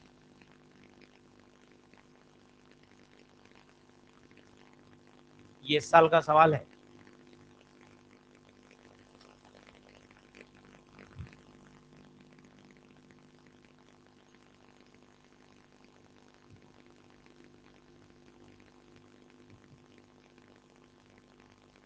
अभी 12 वोल्ट 60 वॉट लैंप है, तो लैंप कहाँ होता है? आउटपुट में। वो डायग्राम इसलिए तो बताया था जिसमें वो लैंप बढ़िया ग्लो कर रहा था। वो डायग्राम क्यों डाला? डायग्राम इसलिए डाला कि आप ये बातें समझो। डायग्राम देखा होता है ना तो क्या इमेजिनेशन रहती है, फोटोग्राफिक चीजें लंबे समय तक याद रहती हैं, इसलिए तो डायग्राम दिखा रहे हैं। डिजिटल बोर्ड है, दिखा सकते हैं, याद रहता है। अच्छा, जो बल्ब होता है वो हमेशा सेकेंडरी में लगाते हैं, देखो। तो कह रहा है 60 वॉट का बल्ब, 60 वॉट का बल्ब, तो वो बल्ब वाली जो बातें हैं वो किसकी हैं? सेकेंडरी। इसलिए डायग्राम दिखा रहे हैं कि आपको एक एक चीज एकदम क्लियरिटी से आए, तब क्वेश्चन करने का मजा आता है कि अच्छा 12 वोल्ट 60 वॉट, तो ये 12 वोल्ट कौन है? ये है P2। 60 वॉट कौन है? Power P2। भाइयों बस ये पता ही करना है। फॉर्मूले तो हर बच्चे के पास यही है, ये रहे फॉर्मूले। फॉर्मूले तो यही है, पर इसमें सही टर्म पहचान कर वैल्यू पुट कर दी, काम हो जाएगा। और वो होगी प्रैक्टिस से। इसलिए आपको कहते हैं कि भाइयों प्रैक्टिस बढ़ाओ। अब क्या कह रहा है? प्राइमरी किससे जोड़ा गया है? 220 वोल्ट। बताओ ये कौन? E1 आइडियल है। What is the current in? ये तो बहुत ही आसान है, आइडियल है तो P इनपुट बराबर। अब कई बच्चे इसको खोल दोगे, P इनपुट को फंस जाओगे। P इनपुट सीधा लिखना है 60। अगर तुमने इसको खोल दिया E1 I1 उलझ जाओगे। आउटपुट है, ओके। जाग रहे हैं सब? ये आउटपुट 60, बहुत बढ़िया। और पिन को कैसे खोलेंगे? E1 I1। इसको खोलने की जरूरत नहीं है। E1 कितना? 220। लो साहब, 3/11, तो 0.11 या 33 0.37 आ जाएगा, 0.27। ठीक है, आप देखो सीधा फॉर्मूला है, बस बशर्ते ये पहचान में आ जाए। अब मैं यही ना ऐसा लिख देता सवाल, जैसे हम कॉपी में कराते हैं, P1 दे रखा है, E1 दे रखा है, I1 दे रखा है, चलो E2 निकाल लो, I2 निकाल लो। तो आपको लगता है खटाखट फॉर्मूला लगा देते हो, इससे समय बच तो जाता है। तो परीक्षा में ऐसा नहीं आएगा ना भाइयों, परीक्षा में तो लैंग्वेज आएगी। इसलिए आपको लैंग्वेज पे फोकस करते हैं। ये तो कितना आसान है कि हाँ भाई चल, I2 दे रखा है, I1 निकाल, पावर दे रखी है, P1 निकाल, खटाखट फॉर्मूले लगाए हो गए। समय जरूर बचता है, पर परीक्षा में ऐसे लिखा थोड़ी ना आता है भाई, सारे पैरामीटर दे दिए, नाउ यूज द फॉर्मूला, और ब्रैकेट में फॉर्मूला भी लिखा हुआ है। ब्रैकेट में फॉर्मूला थोड़ी ना आएगा लेकिन। चलिए लास्ट क्वेश्चन आज का, बस जा रहा हूं, घबरा कोई घबराएगा नहीं, लिखो फटाफट, घबराएगा कोई नहीं, फटाफट, घबराना नहीं है, जल्दी लिखेंगे। हाँ,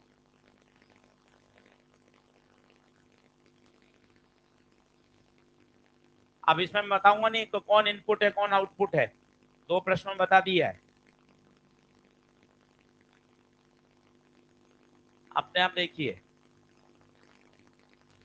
ट्रांसफॉर्मर इज वर्किंग ऑन, मतलब अच्छा चलो करो।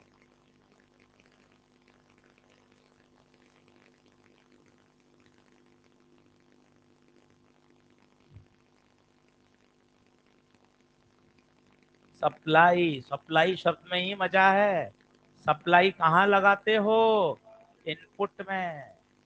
किसी ट्रांसफार्मर को काम करवाना होगा तो पहले उसके इनपुट में क्या लगाना पड़ेगा? सप्लाई, तभी तो होगा। किसी मोटर को, पानी की मोटर को लेके आते हो, बल्ब लेके आते हो, पंखा लेके आते हो, क्या करते हो? या पहले सप्लाई ऑन कर, सप्लाई ऑन कर, सप्लाई का मतलब उस पंखे को क्या देना? करंट देना, इनपुट देना, सॉकेट से जोड़ना।